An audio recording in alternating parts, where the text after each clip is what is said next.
بسم اللہ الرحمن الرحیم۔ السلام علیکم محترم ناظرین۔ ایک مشہور غلط فہمی ہے جس میں کچھ لوگ کہتے ہیں کہ حضرت آدم علیہ السلام کے مبارک جسم میں روح ڈالنے سے پہلے شیطان نے ان پر معاذ اللہ تھوکا تھا اور اس تھوک سے کتا پیدا ہوا۔ اس واقعے کے بارے میں حضرت مفتی وقار الدین رحمۃ اللہ علیہ فرماتے ہیں، کتا بننے کی یہ روایت بے بنیاد اور فضول ہے، صحیح روایت میں اس کا کوئی تذکرہ نہیں۔ ہاں البتہ حضرت امام حکیم ترمذی رحمۃ اللہ علیہ فرماتے ہیں، اللہ پاک نے جب حضرت آدم علیہ السلام کو زمین پر بھیجا تو شیطان نے درندوں کو آپ علیہ السلام کے خلاف بھڑکا دیا، جس کے نتیجے میں کتے نے سب سے پہلے آپ پر حملہ کیا۔ اتنے میں حضرت جبریل علیہ السلام اترے اور عرض کی، اپنا ہاتھ اس پر رکھے۔ حضرت آدم علیہ السلام نے ایسا کیا تو کتا سکون میں آ گیا، مانوس ہو گیا اور آپ کی حفاظت کرنے لگا۔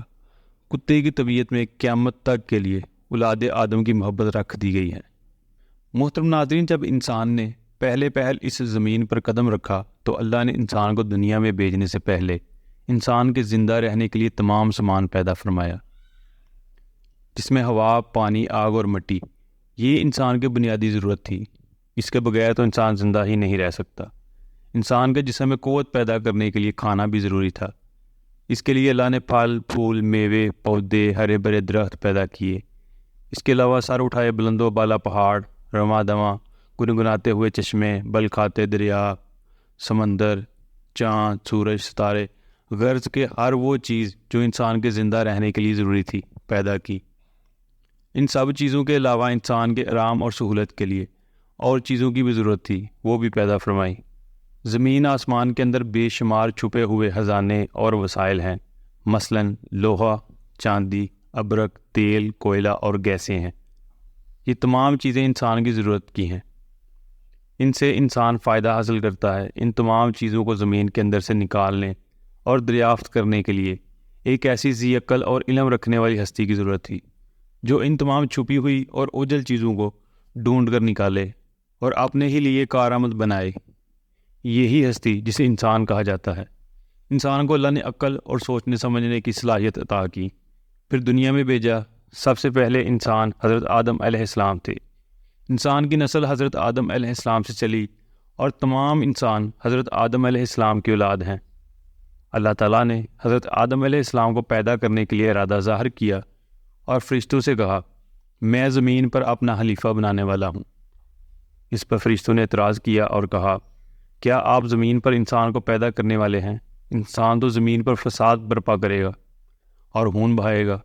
ہم تو تیری پاکی بیان کرتے ہیں اور تیرا شکر بجا لاتے ہیں، کیا ہم عبادت کے لیے کافی نہیں ہیں؟ اللہ نے فرمایا، جو میں جانتا ہوں وہ تم نہیں جانتے۔ پھر اللہ نے خود اپنے ہاتھوں سے حضرت آدم علیہ السلام کا پتلا بنایا، پھر اسے سنوارا اور اسے مناسب شکل دی۔ اس کے جسم کا ہر حصہ خوبصورتی کے ساتھ بنایا۔ پھر اس مٹی کے پتلے میں اللہ نے اپنی روح پھونکی، اور جب اللہ تعالیٰ نے انسان کو مٹی سے بنا لیا تو مٹی نے عرض کی، پروردگار، مجھ سے مٹی اٹھانے سے میری مٹی کم ہو گئی ہے۔ اللہ پاک نے ارشاد فرمایا، گھبراؤ مت، جب کوئی انسان تجھ میں واپس آئے گا تو پہلے سے زیادہ حسین اور خوشبودار ہوگا۔ یہی وجہ ہے کہ مردے کو عطر و مشک سے خوشبودار کیا جاتا ہے۔ اللہ پاک کے حکم سے جب زمین سے مٹی جمع کر لی گئی تو اللہ پاک نے حکم ارشاد فرمایا کہ اس کو وہاں رکھو جہاں آج خانہ کعبہ ہے۔ پھر فرشتوں کا حکم ہوا کہ اس مٹی کا مختلف پانیوں سے گارا بنائیں۔ پھر اس پر 40 دن بارش ہوئی، 39 دن غم کی اور 1 دن خوشی کی۔ اسی لیے انسان کی زندگی میں خوشی کم اور غم زیادہ ہیں۔ پھر اللہ نے فرشتوں سے پوچھا کہ چیزوں کے نام بتاؤ اگر تم سچے ہو۔ فرشتوں نے جواب دیا، ہم نہیں جانتے، سب سے زیادہ تو آپ جاننے والے ہیں۔ ہم کو تو بس اتنا ہی علم ہے جو آپ نے ہم کو سکھایا ہے۔ آپ بڑے علم اور برکت والے ہیں۔ اللہ نے آدم سے کہا، اے آدم، ان فرشتوں کو ان چیزوں کے نام بتاؤ۔ اللہ نے آدم کو تمام چیزوں کے نام بتا دیے تو آدم کے علم میں تمام باتیں آ گئیں۔ آدم نے ان چیزوں کے نام بتائے تو اللہ نے فرشتوں سے کہا، کیا میں تم سے نہ کہتا تھا کہ میں آسمانوں اور زمینوں کے اندر کی سب پوشیدہ باتوں کو جانتا ہوں، اور جو کچھ تم ظاہر کرتے ہو اور چھپاتے ہو سب کا علم رکھتا ہوں۔ اللہ تعالیٰ نے فرشتوں سے کہا کہ آدم کو سجدہ کرو۔ تمام فرشتوں نے آدم کو سجدہ کیا، لیکن ابلیس نے سجدہ کرنے سے انکار کر دیا وہ غرور کرنے والوں میں سے تھا۔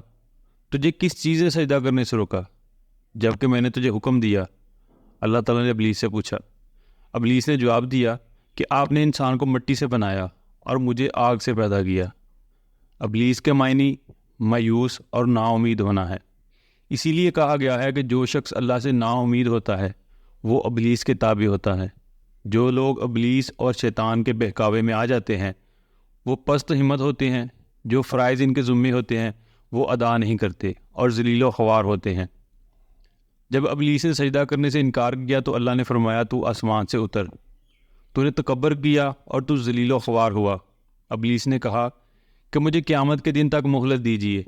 اس پر اللہ نے فرمایا تجھے مہلت دی گئی۔ ابلیس نے کہا میں تیرے بندوں کو گمراہ کروں گا اور ہر طرف سے ان کو گھیرے میں رکھوں گا، وہ تیرا شکر بھی نہیں کریں گے۔ اللہ تعالیٰ نے حضرت آدم علیہ السلام کو حکم دیا کہ اے آدم، تم اور تمہاری بیوی جنت میں رہو اور جو کچھ کھانا ہے فراغت سے کھاؤ، اور ایک خاص درخت کی طرف اشارہ کرتے ہوئے کہا اس درخت کی طرف نہ جانا ورنہ تم ظالم قرار دیے جاؤ گے۔ چنانچہ آدم علیہ السلام اور حضرت بی بی حوا آرام سے رہنے لگے تو شیطان نے دونوں کے دلوں میں وسوسہ ڈالا کہ تمہارے رب نے تم دونوں کو اس درخت کے قریب جانے سے اس لیے منع فرمایا کہ کہیں ایسا نہ ہو کہ تم ہمیشہ ہمیشہ کے لیے زندہ رہنے لگو۔ میں تمہارا خیر ہوا ہوں اور تم دونوں کی بھلائی چاہتا ہوں۔ شیطان کے فریب میں آ کر حضرت آدم علیہ السلام اور حوا نے درخت کا پھل چکھا تو دونوں جنتی لباس سے محروم ہو گئے۔ ان کے جسم سے جنت کا لباس اتر گیا۔ دونوں اپنے اوپر جنت کے پتے جوڑ جوڑ کر رکھنے لگے۔ ان کے رب نے ان کو پکارا اور کہا کیا میں نے تم دونوں کو اس درخت کے قریب جانے سے منع نہیں کیا تھا اور یہ نہ کہا تھا کہ شیطان تمہارا دشمن ہے؟ حضرت آدم اور حوا دونوں سے غلطی ہوئی، انہوں نے اللہ کا حکم نہیں مانا۔ اس غلطی پر دونوں کو سخت ندامت ہوئی۔ آدم نے اللہ سے معافی طلب کی اور دعا کی اے میرے رب، ہم نے اپنے نفس پر ظلم کیا، اگر آپ ہم پر رحم نہ کریں اور ہماری مغفرت نہ کریں تو ہم نقصان اٹھانے والوں میں سے ہوں گے۔ آدم اور حوا کو زمین پر اتار دیا اور کہا کہ تم ایک دوسرے کے دشمن رہو گے اور ایک خاص وقت تک تم دونوں کو زمین پر رہنا ہے۔ میری طرف سے کوئی ہدایت آئے تو جو شخص اس ہدایت کو مانے گا نہ انہیں کسی بات کا اندیشہ ہوگا نہ کوئی غم۔ جو میری نصیحت سے منہ موڑے گا اس کے لیے دنیا میں زندگی تنگ ہوگی اور قیامت کے روز اس کو اندھا اٹھائیں گے۔